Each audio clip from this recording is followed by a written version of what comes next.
My healthy habits Surprise is the only are now an emotion that expression requires of an self-love. interpretation. Wherever we go, It's a real we choice. go together. We can change is that. what life teaches. Thank you. I brought 2 cartons of eggs here with me today. And inside of each of them, all of the eggs look the same. They probably taste the same. And they all come from chickens. But I would be willing to bet that I could make you feel very differently about each of them if I tell you about where they came from. Because the stories behind what we eat, while often ignored, are important and can have tremendous impact. So much so that the story of something as ordinary as an egg can change the way a person sees the world and alter the course of their whole life. And I know this because it happened to me. You see, I used to be vegan, meaning I didn't use any animal products at all. And I wasn't just casually vegan. I worked for an international animal rights organization. I spent my free time going to protests and handing out flyers. It wasn't a diet, it was a whole way of life. So it may surprise you to learn that today, I don't just use animal products again. I raise my own animals for meat. I hunt, I fish. I've even built an entire business cleaning the bones of dead animals for display with flesh-eating beetles. So yeah, I fell off the vegan wagon pretty damn hard. And it's easy to just assume that I smelled some bacon wafting out a restaurant window one day, gave up on my values, and never looked back. But the truth is, I feel more connected to, aware of, and comfortable with where my food comes from today than I ever did when I was vegan. This all started when I went to a farmer's market and met a woman who was selling what she was calling vegan eggs. Now, I was also suspicious. They seemed just like any ordinary egg, but I talked to her and she had a different story behind them. She had taken in a group of laying hens who had been rescued from a factory farm by animal rights activists. Those chickens had spent their whole lives living indoors, crammed into tiny cages, and they were just now getting the opportunity to walk in the grass and scratch in the dirt and do all of the bird things they'd never had a chance to do before. But she found herself getting overwhelmed, suddenly caring for dozens of sick birds, paying out of pocket for their food and veterinary care. But she turned that challenge into an opportunity, because with a bunch of rescued laying hens comes an awful lot of eggs. So she started selling them to raise money for their care and marketing them as vegan to get the attention of animal rights-oriented people who might be moved by her story and want to help. People like me. So fast forward a couple of hours, and I find myself alone in my kitchen staring at a dozen eggs. Now, you have to understand, I hadn't even touched an egg in years, and even bringing them into my house felt dirty and wrong. But I eventually worked up the courage to scramble one to within an inch of its life and eat it. And I didn't gag or go into convulsions and die. Nothing bad happened. But I realized that technically, I wasn't vegan anymore. I had broken that one simple rule of abstinence from all things animal. But I knew I hadn't betrayed my own values. Those eggs weren't just humanely sourced. Buying them was proactively helping those birds live a better life. And this moment helped me rethink what my personal ethics really were. And suddenly, things just didn't seem so simple anymore.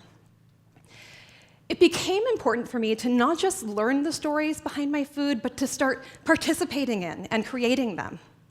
I started a container garden on my tiny fire escape. I talked to local farmers, met people who kept bees, chickens, even goats in their backyards.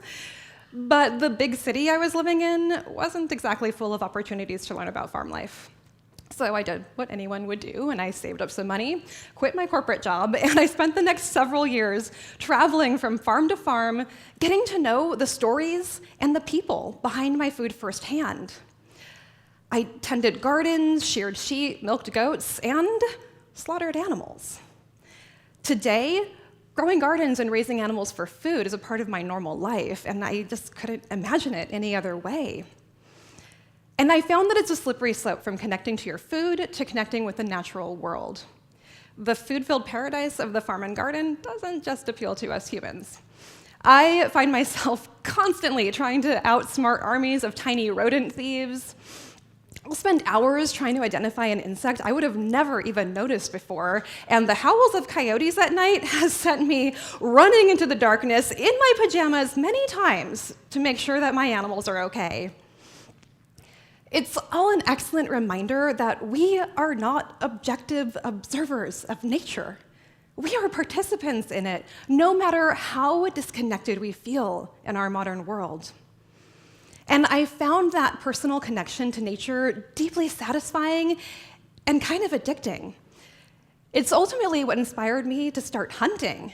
Now, I didn't grow up hunting. I didn't have family or close friends who were hunters, so there was a pretty steep learning curve coming into this as an adult. And one of the first things I learned is that hunting goes against everything I had ever been taught about how to behave in the wilderness. Now, I had always been told, don't go out alone, stay on the trail, don't go out after dark, and make lots of noise when you walk, or something is going to eat you. When I'm hunting, I'm often alone. I'm sure as hell not on the trail. I'm usually going in and out in the dark, and I'm trying to make as little noise as possible. So this was like way out of my comfort zone. And it's not like I was a stranger to the wilderness. I love going camping, hiking, and kayaking, but it always kind of felt like I was viewing nature through the eyes of a tourist. Now, going into the wilderness with the intention of bringing home an animal to feed yourself and your family is a completely different dynamic. Hunting demands of us an intimate understanding of the animals we're pursuing and the land that supports them.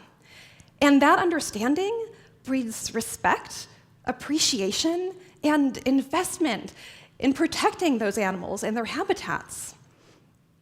And even if you've prepared and studied and hiked for miles and sat quietly, cold and wet, while darkness falls all around you, you may very well go home empty-handed, because nature doesn't promise or owe us a thing. But as far as I'm concerned, every hunt is a success, because each time I learn something new, I see something amazing, I push past my own fear and self-doubt, and I come home a slightly improved, if exhausted, version of who I was when I left. Now, I mentioned before that I have a business cleaning animal bones, and most of my clients are hunters. I'm the person who cleans an animal's skull so that they can take it home and hang it on their wall. And I know some of you might find that disturbing and see it as a mean-spirited trophy of death, but to me, those skulls aren't just a piece of nature's finest artwork. They're a tangible representation of a memory, a reason to share a story long after the last piece of meat is gone. In my short time as a hunter, I've harvested 3 animals, and I have all of their skulls on my wall. Not because I want to gloat, but to remember an experience that was exciting and challenging and full of more emotions than I can even put into words. Of all of the animals I've ever eaten, those 3 perhaps lived the most wild and free, and their story has become a part of my story, and I will not forget that. One of the most common responses I get when I talk about raising my animals for meat and hunting is, well, that's great, but I could never do that. I could never kill an animal. But I do want to challenge us on that. And to do that, I want to give a little bit of historic perspective.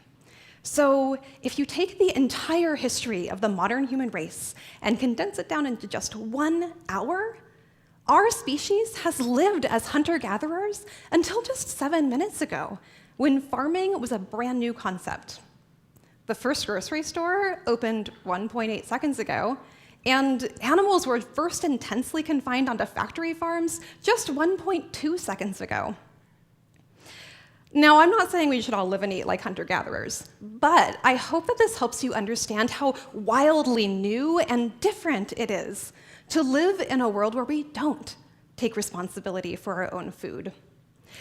We are all capable as humans of hunting, fishing, farming, foraging to feed ourselves and our families. And to imagine that you can't is a luxury that our ancestors, and even a lot of modern humans, wouldn't be able to begin to understand. So if my transition from veganism to harvesting my own meat has taught me anything, it's that there's no perfect, one-size-fits-all ethical diet.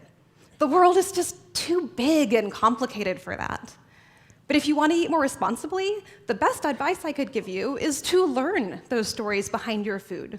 Participate in them if you can, and share those stories with love and pride, and inspire someone else to see an ordinary ingredient in extraordinary ways. Because you just never know what kind of impact the story of something as boring as an egg is going to have on a person's life. Thank you.